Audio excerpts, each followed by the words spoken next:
আমি ব্যক্তিগতভাবে রিচার্ড হেন্ডসের মন্তব্যের সাথে একমত, যিনি আমেরিকার কনসাল জেনারেল চেন্নাইতে। তিনি বলেছিলেন যে আমেরিকান জাতি কখনো ইসলামের বিরুদ্ধে নয়। আমি তার সাথে একমত। আমি বেশ কয়েকবার আমেরিকা গিয়েছি। আমেরিকার সমস্ত লোকজন আমি তার সাথে একমত। আমেরিকার সমস্ত লোকজন ইসলামের বিরুদ্ধে নয়। আর একই কথা আমি ইন্ডিয়ান ভাইদের বলছি যে ইন্ডিয়ান হিন্দুরা সবাই ইসলামের বিপক্ষে না, তারা বিপক্ষে না। আমাদের অনেক হিন্দু বন্ধু রয়েছে, কোনো সমস্যা নেই।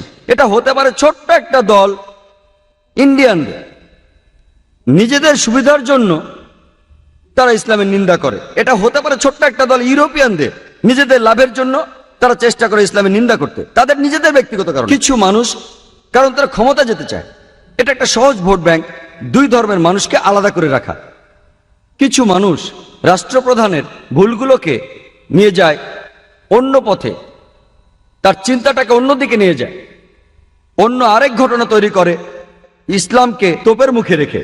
তাহলে আমি এটা মানছি যে জাতি হিসেবে পুরো আমেরিকা ইসলামের বিপক্ষে না, জাতি হিসেবে ভারতের অমুসলিমরা ইসলামের বিপক্ষে না, শুধুমাত্র সিলেক্টেড কিছু লোকজন, আর এই লোকগুলোই মিডিয়াকে কন্ট্রোল করছে।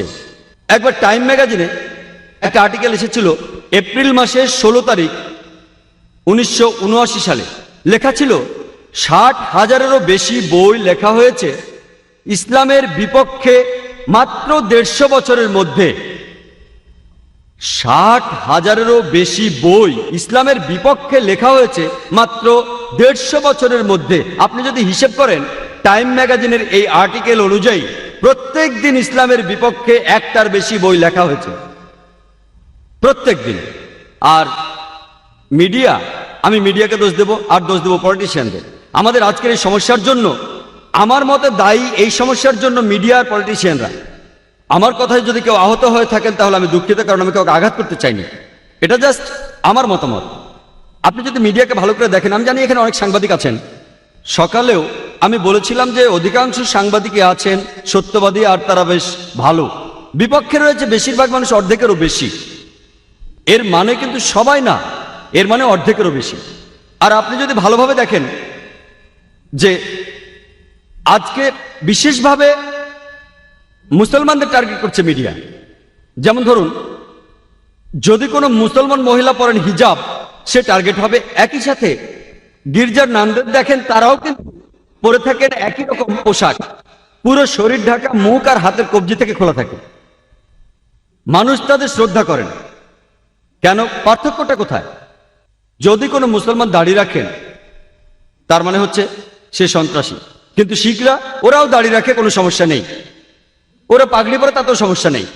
আমি 90-এর দশকে যখন প্রথম কানাডা গিয়েছিলাম, সেখানে দেখি একজন শিখ, সে কোর্টে মামলা করেছিল। সে ছিল একজন কানাডিয়ান নাগরিক, আর সে কেস করেছিল যে সে কানাডিয়ান আর্মিতে তার পাগড়ি খুলবে না, এবং কেসে জিতেছিল। গত মাসে একটা খবর এসেছিল যে একজন শিখ, সে ইংল্যান্ডের নাগরিক এবং কোর্টে কেস করেছিল, সে তার মাথার পাগড়ি খুলবে না কলেজে, আর সে জিতেছিল। আর এখানে দেখি যদি কোনো মুসলমান দাড়ি রাখে তাহলে মানুষ ভাবে দাড়ি তার ক্ষতি করতে পারে। আমি জানি না দাড়ি কোন ক্ষতিটা করতে পারে। একটা মাছিও তো মারতে পারে না।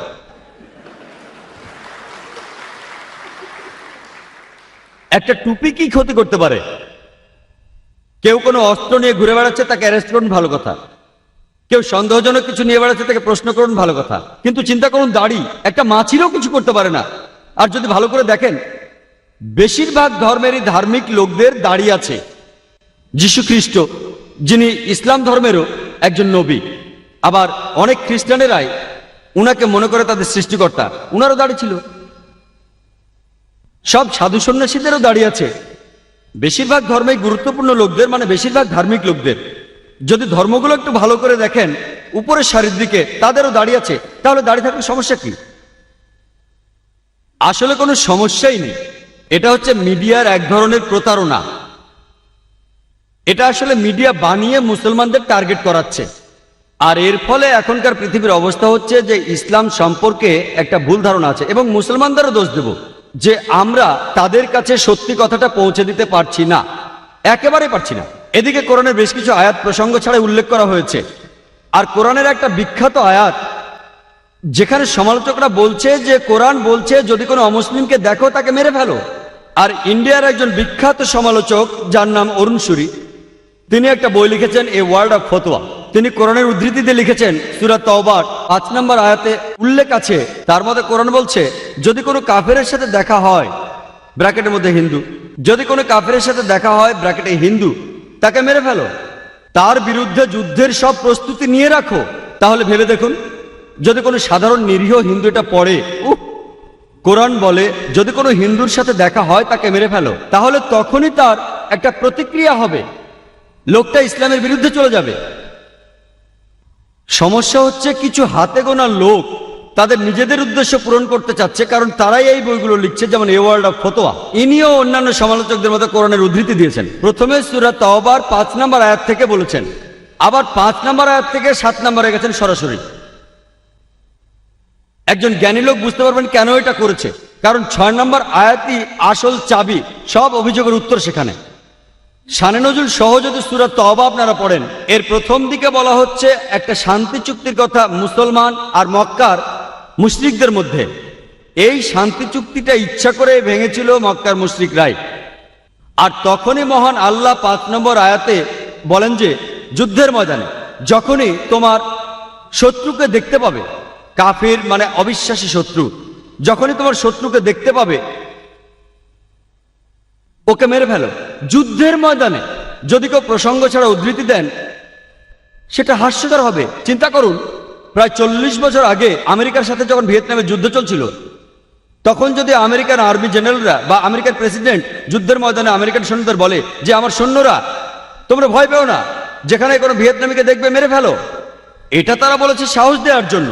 কিন্তু এখন যদি কেউ উদ্ধৃতি দেয় যে আমেরিকার প্রেসিডেন্ট বলেছে কোন ভিয়েতনামীকে দেখলেই তোমরা মেরে ফেলো, তখন কথাগুলো হাস্যকর হবে। সবকিছুর একটা কারণ থাকে। আর এটা খুব স্বাভাবিক যে একজন আর্মি জেনারেল নিজের সৈন্যদের সাহস দেওয়ার জন্য এমন কথা বলতেই পারেন। তাহলে একইভাবে আল্লাহ যদি বিশ্বাসীদের কোরআনের মাধ্যমে বলেন যখনই শত্রুরা তোমাদের মারতে আসবে তাদের মেরে ফেলতে ভয় পেও না, তাহলে সেখানে সমস্যা কোথায়?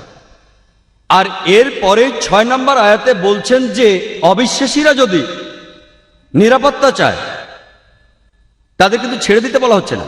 যদি তারা নিরাপত্তা চায়, যদি তারা শান্তি চায়, তাহলে তোমরা তাদের নিরাপদ স্থানে নিয়ে যাও, যেন তারা আল্লাহর বাণী সম্পর্কে জানতে পারে। কোরআন কিন্তু বলছে না যে শত্রু শান্তি চাইলে তোমরা তাকে ছেড়ে দাও। কোরআন বলছে তাদের নিরাপদ স্থানে তোমরা নিয়ে যাও। আজকের দিনে সবচেয়ে মহৎ জেনারেল, সবচেয়ে শিক্ষিত সৈন্য হয়তো বলবে শত্রু যদি শান্তি চায় তোমরা তাকে ছেড়ে দাও। কোনো আর্মি জেনারেল কি বলবে তোমরা তাদের কোনো নিরাপদ স্থানে নিয়ে যাও? কিন্তু কোরআন এই কথাই বলছে। যদি আপনারা প্রসঙ্গ পড়েন তাহলে আপনারা কোরআনের আসল অর্থ বুঝতে পারবেন। আর আপনারা অন্য যে কোনো ধর্মগ্রন্থ পড়েন, আমি অনেক ধর্মগ্রন্থ পড়েছি, আমি Ramayana, Mahabharata, Bible, Old Testament, New Testament, শিখদের গ্রন্থ, জৈনদের গ্রন্থ সব পড়েছি। আর আপনারা দেখতে পাবেন যে প্রায় সবগুলো ধর্মগ্রন্থেই কোনো না কোনো জায়গায় যুদ্ধের কথা বলা হচ্ছে, হত্যা করার কথা বলা হচ্ছে। আমি উদ্ধৃতি দিতে পারি, বাইবেল পড়লে দেখবেন এক্সোডাসের গ্রন্থে ওল্ড টেস্টামেন্টের অধ্যায় 22 অনুচ্ছেদ 18 থেকে 20 বলেছে হত্যা করো। এক্সোডাসের 32 নম্বর অধ্যায় বলছে হত্যা করো। নাম্বারস বলছে হত্যা করো। নিউ টেস্টামেন্টে লুকের গসপেল সেখানেও বলা হচ্ছে হত্যা করো। যীশু খ্রিস্টের ওই গল্পটা হয়তো আপনারা জানেন। তিনি যখন গেতসেমানির বাগানে গিয়ে এক সৈন্যকে বললেন তোমাদের তরবারি বের করো, আর সৈন্যটা তখন তার তরবারি দিয়ে বাতাস কাটতে লাগলো। বুঝতেই পারছেন বেশিরভাগ ধর্মগ্রন্থে যুদ্ধকে অনুমোদন দেওয়া হয়েছে। যদি হিন্দু ধর্মগ্রন্থ পড়েন, মহাভারত তার মধ্যে একটা, তাই নয় কি? ভগবদ গীতা 2 নম্বর অধ্যায়ে আছে। আপনারা জানেন অর্জুনের খুব মন খারাপ যে তাকে তার আত্মীয়দের সাথে যুদ্ধ করতে হবে। অর্জুন বলছে কিভাবে আমার আত্মীয়দের এখানে হাজার হাজার মানুষের সামনে আমি হত্যা করব, কিভাবে আমি তাদের হত্যা করব?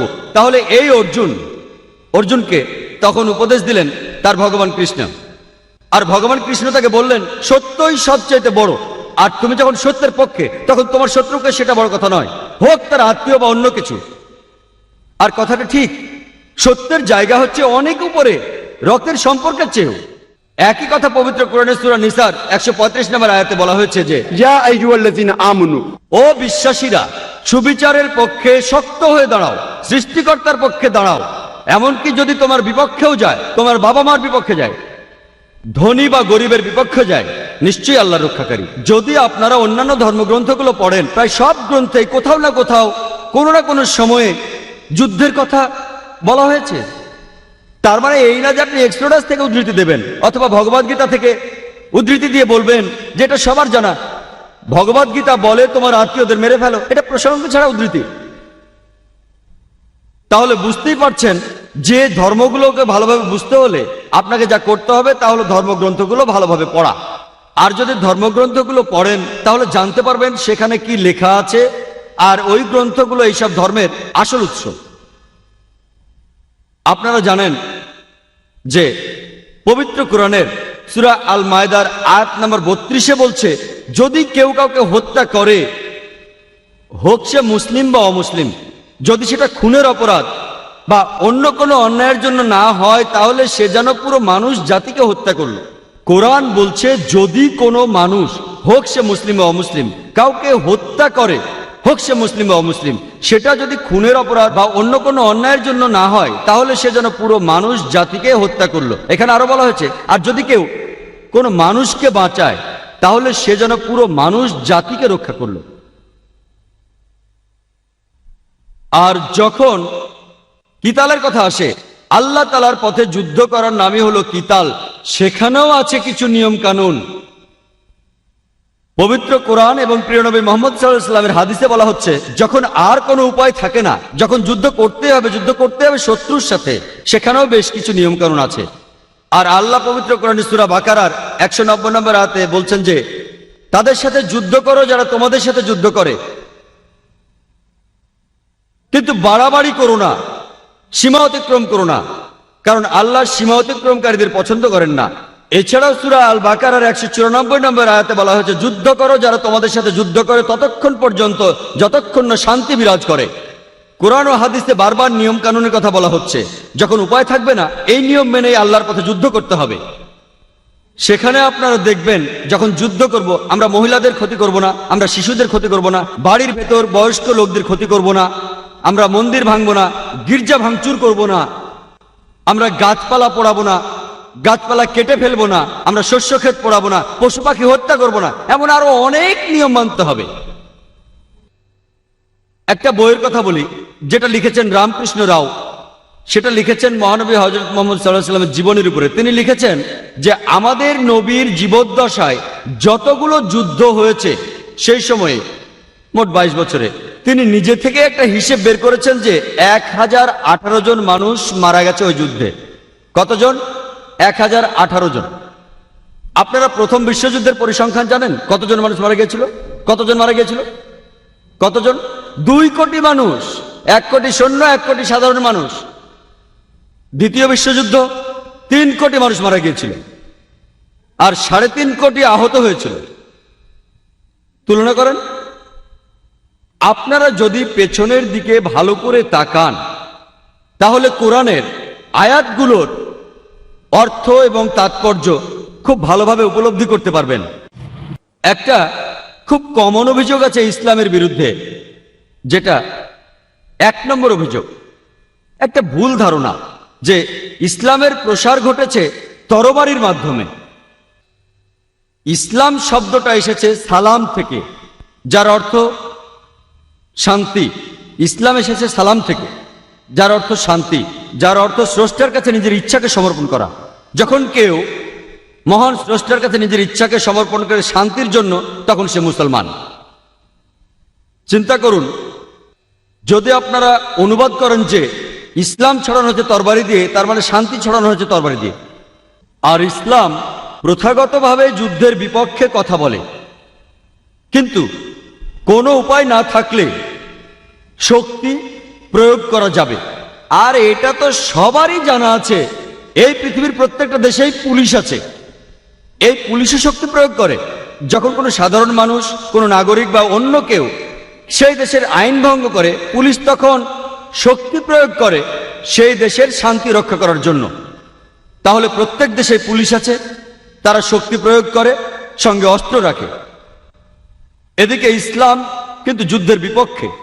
প্রধানত শান্তির কথা বলে, আর কোনো উপায় না থাকলে, কারণ কিছু মানুষ আছে শান্তি চায় না, তারা চায় না যে সবাই শান্তিতে থাকুক।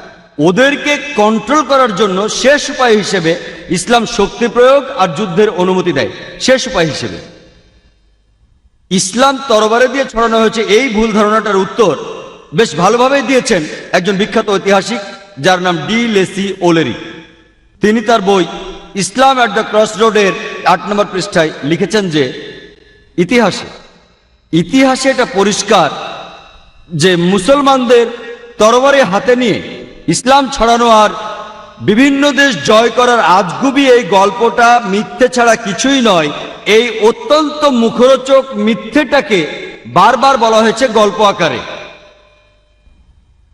ডিলেসি ওলেরি লিখেছেন তার ইসলাম অ্যাট দ্য ক্রস রোডে, ইতিহাসে এটা পরিষ্কার যে মুসলমানদের তরবারি হাতে নিয়ে ইসলাম ছড়ানো আর পৃথিবীর বিভিন্ন দেশ জয় করার গল্পটা অসাধারণ আজগুবি একটা বানানো মিথ্যে গল্প ছাড়া আর কিছুই নয়, যেটা বারবার বলা হয়েছে।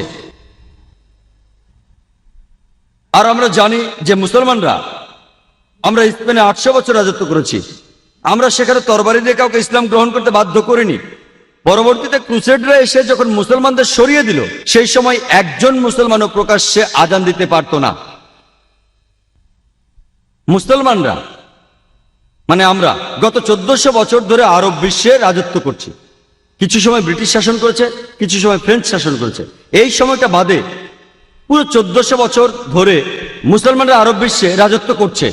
আর এখন এই আরব বিশ্বের প্রায় 1.5 কোটিরও বেশি লোক হলো কপ্টিক খ্রিস্টান। কপ্টিক খ্রিস্টান মানে যারা বংশ পরম্পরায় খ্রিস্টান। আরবের এই 1.5 কোটি কপ্টিক খ্রিস্টানরা এরা সাক্ষী আছে, এরা সাক্ষ্য দিচ্ছে যে ইসলামের প্রসার তরবারি দিয়ে হয়নি। মুসলমানরা ইন্ডিয়া শাসন করেছে প্রায় 1000 বছর। যদি তারা চাইতো তাহলে প্রত্যেক ইন্ডিয়ানকে তরবারির মুখে ইসলাম গ্রহণে বাধ্য করত। আজকে 1000 বছর পরেও ইন্ডিয়ার শতকরা 80 জন লোক মুসলমান নয়। এই 80% অমুসলিম ইন্ডিয়ান এরা সাক্ষ্য দেবে যে ইসলাম তরবারির মুখে প্রসার লাভ করেনি। কোন মুসলমান আর্মি মালয়েশিয়া জয় করতে গিয়েছিল? মালয়েশিয়াতে শতকরা 50 ভাগেরও বেশি মানুষ মুসলমান। কোন মুসলমান আর্মি ইন্দোনেশিয়াতে গিয়েছিল? ইন্দোনেশিয়ায় মুসলমানের সংখ্যা পৃথিবীর সবচেয়ে বেশি। কোন মুসলমান আর্মি আফ্রিকার পূর্ব উপকূলে গিয়েছিল? কোন মুসলমান আর্মি? কোন তরবারি? থমাস কার্লাইনের একটা উত্তর দিয়েছেন। তিনি একজন বিখ্যাত ঐতিহাসিক ইউরোপের, আর তিনি বলেছেন কোন তরবারি? তোমার তরবারি থাকতে হবে। প্রত্যেকটা নতুন ধারণায় একজনের মনে জন্ম নেয়, একজন মানুষের মাথায় জন্ম নেয়। একজন পুরো পৃথিবীর বিপক্ষে, একজন সব মানুষের বিরুদ্ধে। তখন যদি কেউ তরবারি দিয়ে সেটা ছড়াতে চায়, খুব একটা লাভ হবে না। প্রথমে একটা তরবারি থাকতে হবে। উনি বুদ্ধির তরবারির কথা বলেছেন। আল্লাহ একই কথা কোরআনে সূরা নাহলের 125 নম্বর আয়াতে এইভাবে বলেছেন, উদু ইলা সাবিলি রাব্বিকা বিল হিকমা ওয়াল মাওয়াযাতিল হাসনা ওয়াজাদিল বিল্লাতি আহসান।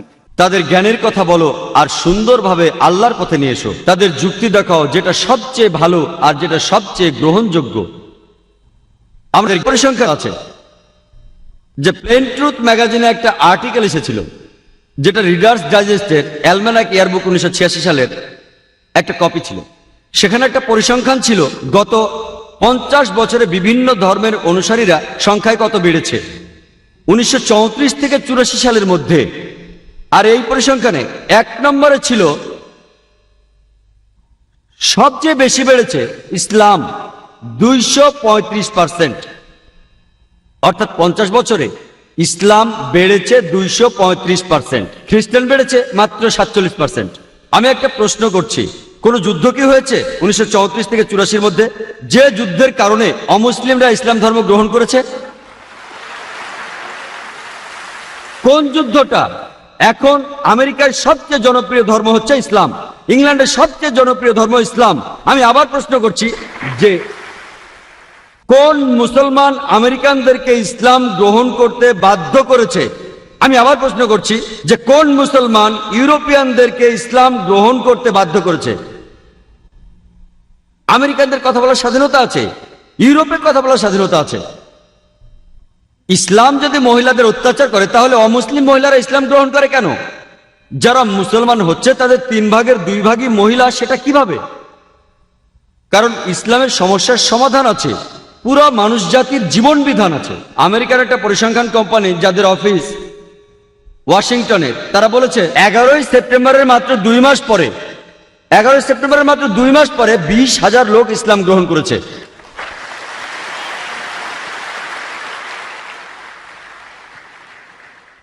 এবং 9 সেপ্টেম্বর সেখান থেকে চলে যায় মাত্র 2 দিন আগে, না হলে হয়তো আমাকে আপনারা দেখতেন। আমি তখন ছিলাম ইংল্যান্ডে, আর 11 সেপ্টেম্বর পরে মাত্র 5-6 মাসের মধ্যে আমাকে 3-4 বার ডাকা হয়েছে সন্ত্রাসবাদের উপর কথা বলার জন্য। এটা তো ভালোই, কাজটা খারাপ ছিল, ওই কাজটা খারাপ ছিল। সালমান রুশদি কি করলো?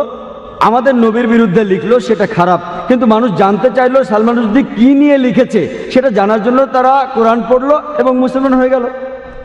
আজকের দিনে আমেরিকায় এটাও পরিসংখ্যান, আমেরিকার এই একটা প্রধান খবরের কাগজ দ্য নিউ ইয়র্ক টাইমসে বলেছে এখন আমেরিকানরা জানতে চায় যে মুসলমানদের বাইবেল পাওয়া যায় কি না। তারা জানেও না আমাদের পবিত্র গ্রন্থ কোরআন, তারা মুসলমানদের বাইবেল পড়তে চায়। এটা ভালোই তো। আর যখনই তারা সত্যের মুখোমুখি হবে, যে আয়াতটার কথা আমি তখন বলছিলাম, পবিত্র কোরআনের সূরা ইসরার 81 নম্বর আয়াতে আছে যে وقل جاء الحق وزهق الباطل إن الباطل كان زهوقا। যখন সত্যের সামনে মিথ্যে দাঁড়ায়, মিথ্যে ধ্বংস হয়, কারণ মিথ্যে হলো খারাপ, আর খারাপ ধ্বংস হবেই। আমাদেরকে ব্যবহার করতে হবে বুদ্ধির তরবারি, যুক্তির তরবারি, যেটা মানুষের মন জয় করে। আর আল্লাহ সুবহানাহু ওয়া তাআলা মহান স্রষ্টা, তিনি প্রতিজ্ঞা করেছেন কোরআনে 3 বার বিভিন্ন জায়গায় তিনি বলেছেন। সূরা তাওবার মধ্যে তিনি বলেছেন 33 নম্বর আয়াতে, সূরা সাফের মধ্যে তিনি বলেছেন 9 নম্বর আয়াতে, সূরা ফাত্তার 28 নম্বর আয়াতে তিনি বলেছেন।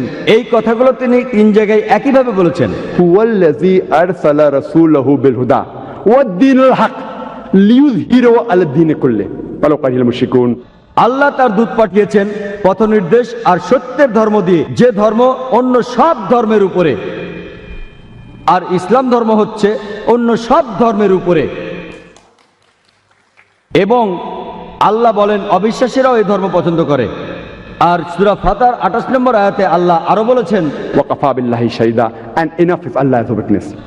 আমি কথা শেষ করার আগে ইসলামের জিহাদ এবং টেররিজম সম্পর্কে একটা উদ্ধৃতি দিতে চাই, যেটা বলেছেন ডক্টর জোসেফ অ্যাডাম পিয়ারসন।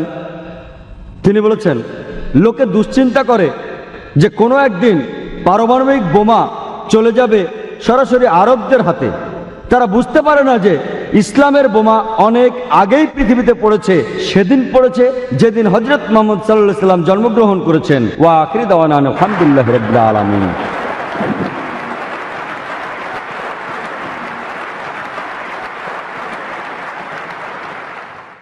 আমরা এখন শুরু করতে যাচ্ছি অনুষ্ঠানের সবচেয়ে আকর্ষণীয় পর্ব, সেটা হচ্ছে প্রশ্নোত্তর পর্ব। দয়া করে একটার বেশি প্রশ্ন করবেন না। আমরা প্রথম প্রশ্ন দিয়ে শুরু করছি। স্যার, আমার নাম ওয়াসিগ্রেন, আমি একজন খ্রিস্টান। আমরা শুনেছিলাম যে ক্রুসেডাররা যে ক্রুসেডে গিয়েছিল সেগুলো ছিল পবিত্র যুদ্ধ। আমি একজন খ্রিস্টান স্যার, একজন সাংবাদিক। আমরা জানতাম যে ক্রুসেডাররা যে ক্রুসেডে গিয়েছিল সেগুলো ছিল পবিত্র যুদ্ধ, কিন্তু এখন আমরা জানি যে এই ক্রুসেডগুলো কিভাবে নিরীহ মুসলমানদের উপর সন্ত্রাস চালিয়েছিল। এভাবে কি বলা যায় না যে এই ক্রুসেড থেকেই ধর্মীয় সন্ত্রাসের শুরু? আসলে সত্যি কথা বলতে মুসলমানদের উপর তারা 1000 বছর ধরে নির্মম নিষ্ঠুর সন্ত্রাস চালাচ্ছে, আর এখন তারাই মুসলমানদেরকে সন্ত্রাসী বলছে।